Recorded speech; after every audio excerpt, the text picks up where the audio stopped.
on, guys? Welcome back to RC Everyday. I'm in a mood today. I bought myself an early birthday present. I've been wanting a vintage Wilton vise for a long time, and now that we got this new work table, I was like, I'm gonna put one on the end down here. It's gonna be perfect. So I've been looking for months and months. These go anywhere between $300 and $1,000 depending on the year and the condition.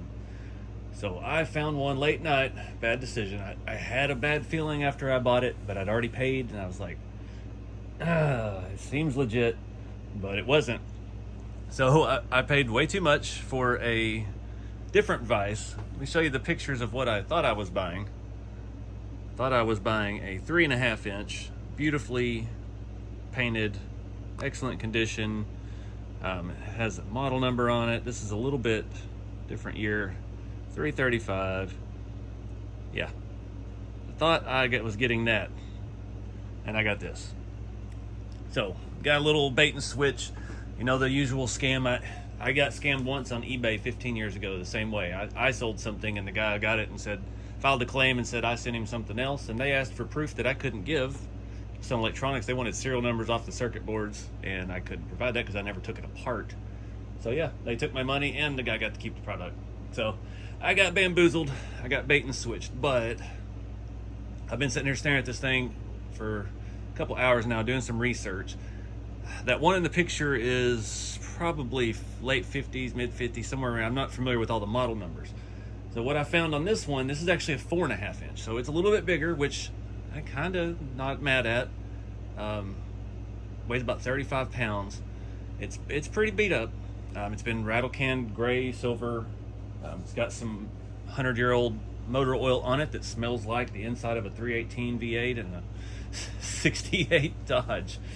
But it's here, and we're gonna make it work, I think. So this is a bigger unit. The main thing, it's functional. It's greased, it's lubed. This thing screws in and out absolutely flawlessly. It feels fantastic. There's absolutely no slop in this. So it's 100% usable. These are so tight. That's why these vices were so good. These vices started allegedly around 1941, and everything from there to 44 pretty much went to the military. And there's only a few ways to tell. You have to unscrew this all the way out, and on the keyway that's made into the bottom of this, there is a date. I've taken it out. There's no date on mine. So that makes it one of 2 years, a 1943 or a 1944. They changed some of the things as well. I think they moved in the late 40s to a different city outside of Chicago. So then they said that, didn't say Chicago. They started putting model numbers. Some of them have dates on them for when the warranty expired, not the date it was made. There's a whole bunch of screwery about these. The biggest disappointment too was the one thought I was purchasing had the swivel base. This does not. So some of them had the swivel bases, some of them didn't apparently. I believe you can add a swivel base. I mean, she's seen some use. It's not a deal breaker, but again, I thought I was buying something else and I didn't get that. So I don't know. I was just looking. I watched a really good video on YouTube, a fellow restoring one. His was way nicer to start with. It was much newer. It was a 60s model. And it was a very specific color that he painted it. And I love that color. It's the color of the one in the pictures. It's like a Rust-Oleum Verde green hammered finish, and well, that paint's been discontinued since 2019. Wouldn't you know? Lowe's still shows it on their website just to get you on their website. So I don't know what we're gonna do. I mean, the screw and everything feels good. This isn't bent super bad. It's got a little bit of curve to it. Our hammer spot there is just mauled all to no end, but the main reason I like these is because they're so old. And it's just, you don't get stuff like this anymore. I've got this vise. I mean, given it was made in China. I thought this was Craftsman. Actually, it's not anything, but just junk. I do have a lot of little vintage vices, not from any brand names or anything around the shop, but I've been using for a long time. But they got a lot of slop in them too. Like I've got these little things here. This one is actually really tight. I think I paid like $40 for these at an antique store. It's not bad at all. I've got another one in there. This one, I'll show you closer. Super handy because it's a little bit bigger, but the swivel base, it's a quick release, kind of handy for where it's at. But all original condition. I just love the old tools. They don't make stuff like they used to. So right now, I'm just trying to make sure I can, even if I go through all this trouble, I'm not going to be pissed off every time I see it because I got ripped off. That's the big thing. Get jaded on something like that. It sticks with me. So every time I look at this, I'm going to think about overpaying. But I've watched some videos on the restorations. I think we're going to do a light restoration. I don't know what color I'm going to paint it now because the color I wanted is unavailable. I hit it with the wire wheel. It looks like underneath the gray, it is just rust. Awesome. Couldn't find any signs of original color. I didn't try to get underneath it or anything yet. I mean, this is a heavy unit, weighs 35-ish pounds. I just can't see anything down there. It looks like just straight up surface rust there. Somebody did apparently grease and restore the function of it and just used it. So let's turn some lemons into lemonade, I guess. I'm just gonna keep wire wheeling a little bit. I gotta see if I can get the jaws out. The jaws appear to be completely smooth. I don't know if that's how they originally were. They still line up well, but you can't even tell where they start and end. And I believe these are Phillips head, which I can flathead screws. So you can barely make out, and there's a bunch of gunk and dirt and probably rust gummed up. So I'm gonna have to make my own Christmas or birthday present. So let me take this apart a little bit and see what we got.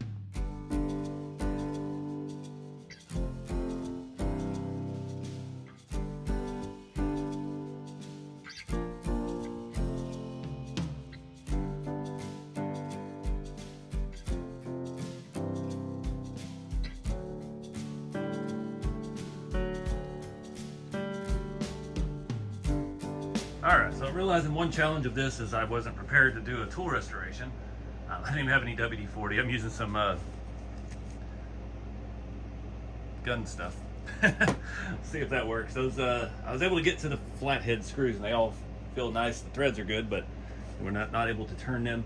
So on the research I did on this, 43 and 44, there is no number stamped on them. In the heat of the war, I guess they didn't. There's supposed to be a stamping under here that'll give you a year. And it's usually back here towards this end. Actually, I'm gonna put a little bit of this on there. See if we can't verify for sure there's nothing there. I haven't been able to see anything, but you never know. And I was looking at all this has got a real thick grease on it, but it's full of junk. There's like plastic and metal and all kinds of bits of trash in there. The ones I've seen pictures of online, they are very difficult to read unless it is absolutely clean. And it's not usually at the very end, it's usually right here in this area. Turn it around so I can kind of see nothing. Not any serious pitting on the keyway, thankfully. It's not going to spray very good. I'm going to get a little further down just to make sure.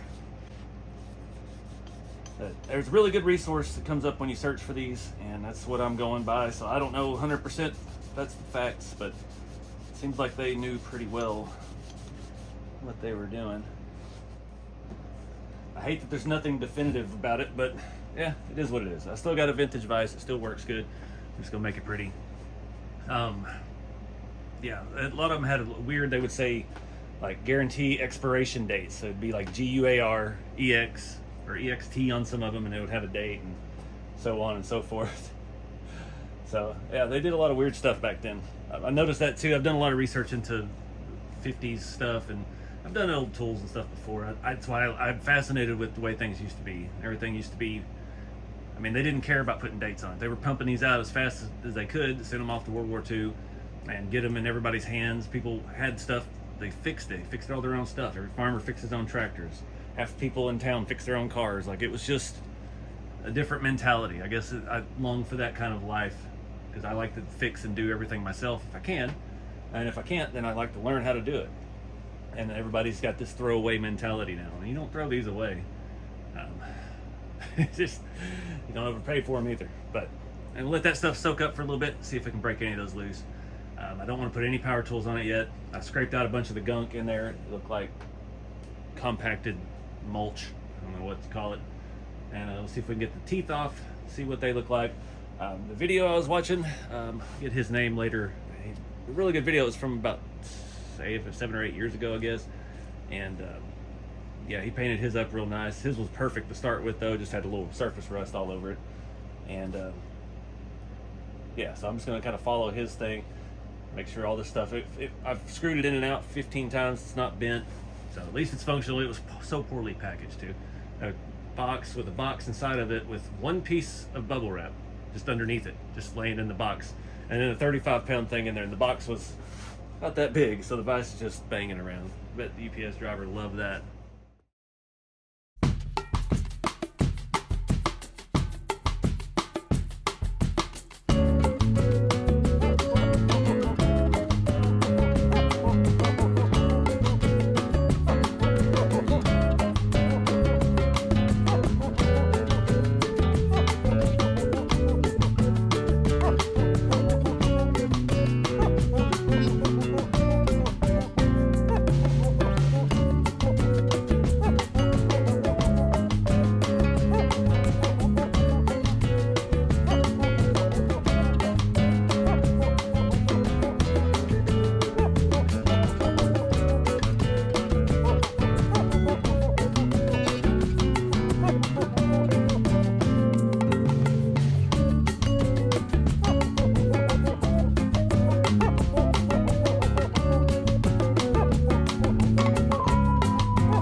Update. It's been a battle. I need one of those like a, what do they call it, a shock screwdriver or something like that, where it spins when you hit it with a hammer.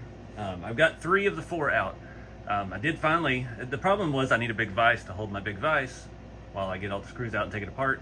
I had no problem with the base, but the head here, I can't clamp it in my little tiny vices over there. I tried. It just keeps spinning around. You get the screw to hold, but then it spins, and yeah, just having a blast. I've got the last one loose, but it feels like it's crooked. It just keeps kind of like barreling around, and it gets to a spot where it just won't spin. And I just can't hold this thing still enough. If I had a bigger vise, I could just put this down the head of it and get above it with all my body weight and leverage and get it past this rough spot. So, still fighting. I am keeping all the hardware separate. I want to keep the same screws in the base, the same screws in the head. I did get the other one off finally. It was pretty well cooked on with years of dirt and debris, but you can see they're pretty banged up, but it's still true. You cannot flip them. It is not centered in the base, so you can't just flip it up and have a nice smooth surface. I've seen replacements. I don't know if it's for this specific model or not. There's so many different variations, it's impossible to know. I have to do a lot more research if I need to actually replace them. This screw is worrying me because these aren't really something I can just go down to the hardware store and get. I mean, I could get one, but it's not going to match. That's the big thing. I want to keep it kind of authentic, even though we're going to repaint it.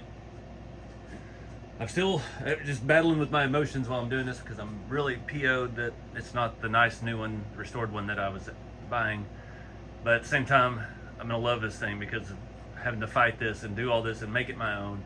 And that's just how it goes. So life gives you lemons, you drink orange juice or some BS. So I'm going to keep working on this screw. I got to figure out something to hold this thing while I get it out past its bind. I did finally break the paint and the seal around this, so I got one completely out. I was able to kind of hammer it out, and so it is moving, but it's not moving enough yet to get back where the screw is happy. All right, guys, things escalated. I was making progress. Actually, my mom came out here to see it because she was so excited it was going to be pretty green. And yeah, the last screw, it is bent. It is bent very nicely in there. Cannot get it out of here, but luckily I was hammering on this, get it to finally kind of break free, and I was able to actually spin it while it was in there. And then while she was here being good luck charm, I went ahead and got the handle end out. Those 3 screws all broke free well, 2 of them broke free very easily. One was a little bit of a fight, and we're free. So this is just in here. Again, this is why I love these things. This doesn't even have the screw in it, and that thing has, we're not even getting a 1/16 of an inch of slop. Like, man, that's just awesome. So I'm not sure how much more I'm going to get done tonight. I need to go find some cleaner. I got to raid the house, see what I've got to strip the teeth of the jaws, clean the hardware. I'm going to go ahead and just clean these bolts that it came with, because they look like they've been welded before, and bolt it to the table with that. Once we get there, we're still a long way from that, but yeah, we got to do a lot of cleaning, and I don't have the product. Again, I wasn't prepared to do a restoration today. I was prepared to unbox and bolt it on the table and use it today. So yay. Everything's working good. I mean, this is not perfect. I was trying to be careful not putting it in the other vise too tight. I don't want to mar up my slide. We've got to degrease all this stuff. I've got to figure out what I'm gonna do about the handle. It's pitted pretty heavily, but again, the main thing with this is it worked. It worked fantastic. The grease inside there looks awful, but it worked. So we're gonna do just a cosmetic restoration and put it back to work. That's what I need. I need a great tool that's gonna last me for another 82 years. It made me feel real old when I did the math on that. 82 years old this thing is. So yeah, let me do some brainstorming, take a break, go walk the dog, and find some chemicals. All right, guys, things have escalated. Been wire wheeling for a while. Made a flipping mess everywhere. I do have the parts soaking in purple power. I don't know if that's going to be strong enough to do the job. So I've got another wire wheel here to get in some of the tight spots.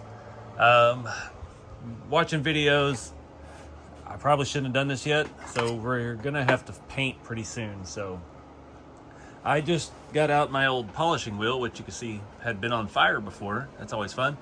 I don't have a wire wheel for my grinder here. I was looking at some. I can't get any here tomorrow for Amazon. The Amazon AI bot told me to go to my local hardware store. So thanks, Amazon. Real good there. I've got this cleaned up pretty good, but I need to clean it. I need to paint it. I just did the polishing wheel without any polish or anything on the shaft itself, and I've got a rag stuffed in that end of it. I don't know what you're really supposed to do. I was looking at lots of videos. This still has a really good finish. There's only a couple bad spots up here. You're supposed to just kind of oil that. I need to quit touching it because of oils from my skin. So I need to really clean this thing extra good. First, I need to clean up all the dust and debris, get all that out of the way first, and then I think I'm going to go ahead and try to paint this tonight. I was looking at different options. Every video I saw, nobody actually primered anything. So I don't know. I got Rust-Oleum. It's supposed to be able to spray straight on metal. We'll see how that works. I was looking at colors. I have 4 cans of industrial strength safety green. Not my favorite. I wanted to do this green, like I mentioned earlier, and that hammered finish Verde green has been discontinued for 5 or 6 years now. Just cannot get it. So I found this can. This is Laurel green. So actually a nice looking color. It's not metallic, not hammered, but I'm thinking that's what we're gonna go with. So I've got to clean this thing real good. I've got to tape off our shaft, our end, this end, and clean it really good again. Get some paint on this. I'm gonna stop for the night because I'm running out of wire wheel. This wire wheel is just about hammered. That wire wheel is not looking great, and that's all I've got. So I'm just gonna go step by step, do piece by piece. Maybe tomorrow those pieces will look magically new. I don't know. Purple Power hadn't really been doing the trick lately with anything I've been trying, so I've got to get a little more into this behind our jaw. But overall, I mean, this thing's in pretty good shape. I gotta get the face of it a little bit more too. There's still some surface rust in there. But again, I don't know what I'm doing. I didn't plan on doing any of this, so we're just winging it. Yeah. Yay.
Guys, I'm calling it a night.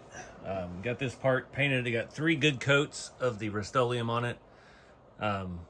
Cleaned it really good. Went through multiple multiple cloths till it came out basically clean. That was the point with the lacquer thinner. That was actually a used one, so we'll start with that one next time. On the other half, tomorrow, I guess. That was a lot of wire wheeling. Made a mess of the shop. I'm filthy. I'm tired. I love the texture of cast iron stuff. It looks so dang cool. Hopefully this is a gloss paint. We'll see how it looks. I don't know. I don't know about doing a satin clear or anything over that. I have that VHT high temp satin clear I'm almost out of, and that stuff is super durable. I really like that. It's made for brake rotors and engine blocks and things like that. So that it's tough, but we'll just have to see. So tomorrow we'll get out and we will pull our parts out of the Purple Power, see how clean they are. Try to wire wheel those, clean them up, figure out what we need to do to finish those, keep them clean. I did all kinds of stuff. I stuck a piece of copper in that to seal that up. And then I decided to come back and tape that because that's a screwed surface. I don't want to get a lot of paint in the threads. I do have an old tap set. Thankfully it's old, so it'll only be standard. We will tap the holes for the jaw to go in because I did not mask those off because I wanted to get paint on all that surface because I don't want it to rust anymore. So that's the thought process behind it. Whether it's right or wrong, I don't know. This happened all kind of quick, fast, and dirty, and we're just rolling with it. I like the color. It's going to look good here on the bench. I've made a mess of the bench doing this, so who knows? Maybe we'll lacquer the bench top up before we move forward. I don't know. But yeah, fast forward time.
Alright guys, I decided to pull an all-nighter.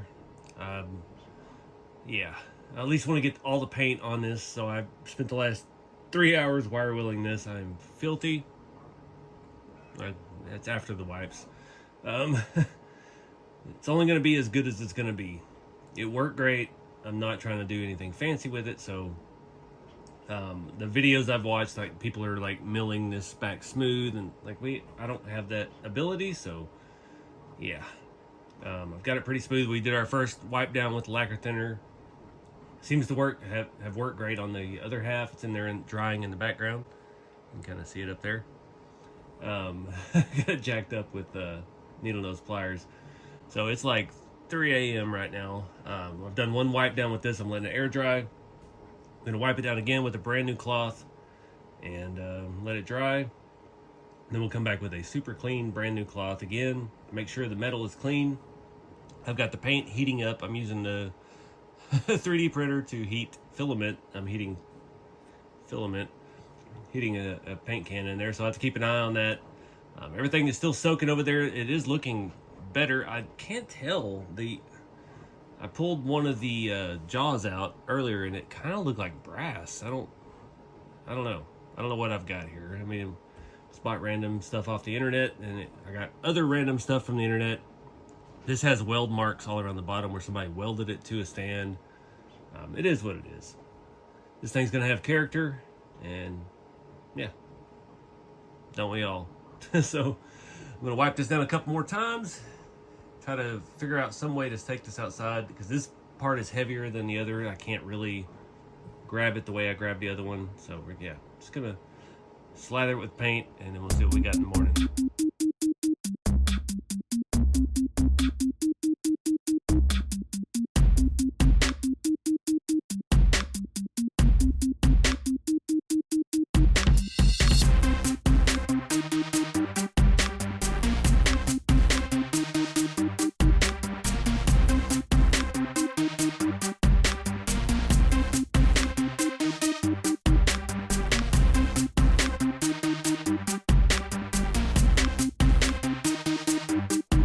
Alright, guys.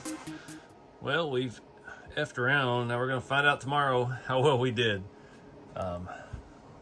Not mad at it so far, other than the little flat spot on top. It looks like crap because it's beat the crap, but I don't have a mill, so I can't really smooth that out. We got Rust-Oleum Laurel Green. Thought that would be a fun color. I just kind of wanted something to pop here in the shop. I'm going to mount this on the end of the table.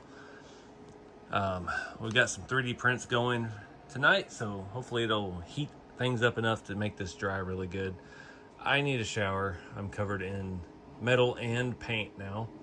Do want to say, cowrc.com has these unbranded LED headlights. Fantastic for painting, especially in the dark like I do.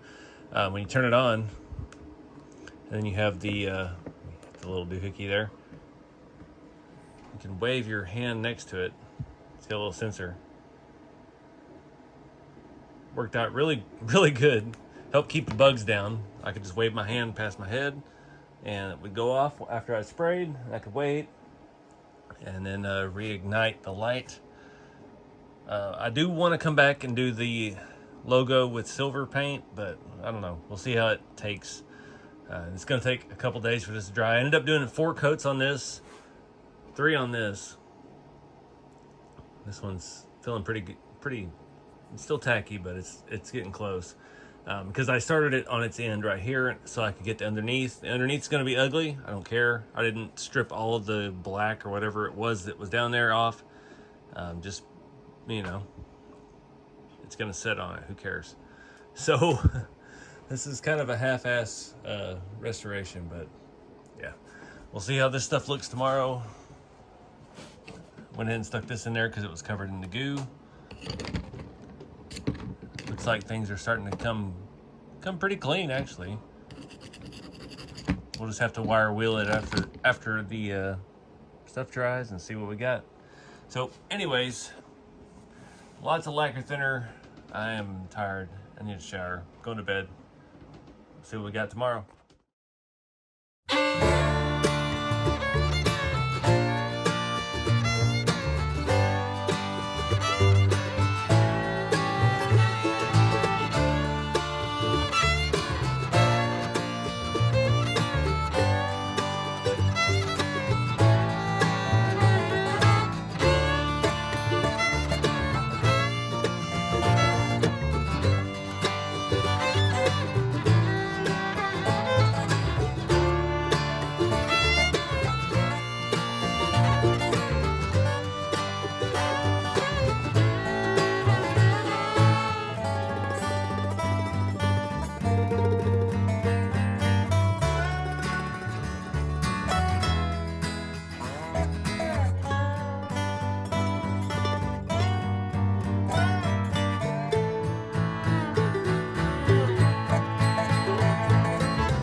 All right, guys, I'm done. After 2 days of work, it's got a little grease on it. It's working good. It's working as good as it did before. It's perfectly usable. Not perfect, but I dig it. Wasn't the original color I wanted, but that's just what I had. Just made it all kind of happen. When did grade 8 bolts become that dark? That's the only thing I had. They were a mile long, but it works. Had some washers. Got it bolted here on the work table. And I was going to center it, but I think I put it off to the side. Be a little easier to work around the door, so I'm not hitting it going in and out of the studio room. But yeah, this is I've been thinking about this since I started the project. This is like the male equivalent of the KitchenAid mixers. Everybody wants one. The more vintage, the better, and they still want to use them. So that's kind of where we're at. I mean, we could replace the jaws. We could have this milled and cleaned up, and we might one day, but right now it's going to do the job that I need to do, and I don't do a whole lot of big heavy stuff, so that's why originally I thought I was buying a 3.5 inch, but 4.5, it's going to be a little better all around. I did not do anything really to the handle and the head of the screw because I'm going to be using it. I'm going to be touching it, be dirty and messy and greasy, and it's very pitted, and there's just no point. It works, not broke, don't fix it kind of mentality. The same with the jaws. I just kind of used steel wool on all of that, cleaned it up a little bit, re-greased everything that I had taken out, the whole screw, the slide. I did not grease directly on the slide. I only did it on the inside here, and I did not remove any of the grease that was in here in the nut part. Didn't take the nut off. You have to drive, there's a punch, and I didn't want to go that far into it because it worked. If it was tight and it didn't work, or super dry, then we might have had to take a little further, but it's perfectly imperfect. And you see where it's been welded to a table before. It's just, it's history. This thing's 83 years old, I think, 82, 83 years old. And yeah, we can get another 80 some odd years out of it. If I had any kids, it'd be something I could pass down to them. Something about just a good old honest tool. Had some more weld on it. Came out good. Yeah, more weld marks over here. I'm happy. I mean, again, you see it's pretty well used, but we're going to keep using it. We're going to get scratched up. That's why I didn't want to go super perfect with it. One, because I don't have the patience to do so. Two, we're going to use it, and it's going to get scratched up and used and abused, just like it always has. I never really tried to get that one stuck screw out of one of the jaws. It was easy to get it back in, so I did clean the threads up on those. You saw, I can't remember what thread pitch that was. I have an ancient thread tool set that I got from one of my grandfathers a long time ago. And yeah, I just found one that worked, everything. There wasn't that much paint in there, so I wouldn't bother with masking those off unless you have the little rubber plugs that fit perfect. There was just a tiny little bit of paint in one side of it, and I cleaned up really easy. The end screws, I had that whole end masked off, so I didn't have to thread those for the retaining horseshoe, as we'll call it. And I did put grease up inside of that as well.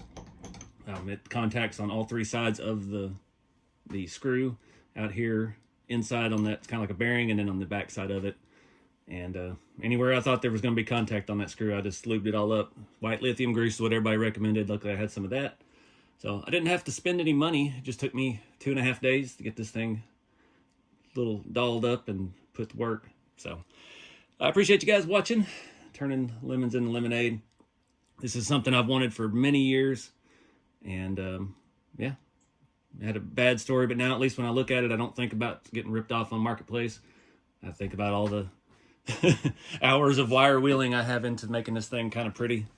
And again, that color was Rust-Oleum Laurel Green. I've had a lot of people online talk about it. It's full gloss. It's Rust-Oleum 365146. So kind of a cool vintage color. Again, that's why I reference it to like the KitchenAid mixers, because everybody wants the fun colors. Ideally, I would like to have a swivel base. I'm not sure how much work that would be because this all being boogered up. We definitely have to work on the bottom a little bit. I did not do as much wire wheeling on the base, and the paint and stuff, I had to set on it. So some of the paint chipped off the bottom, but yeah, it's something we can look at adding later. But anyways, appreciate you guys watching. Keep this old stuff alive. Get out there and have some fun, and I'll see you in the next one.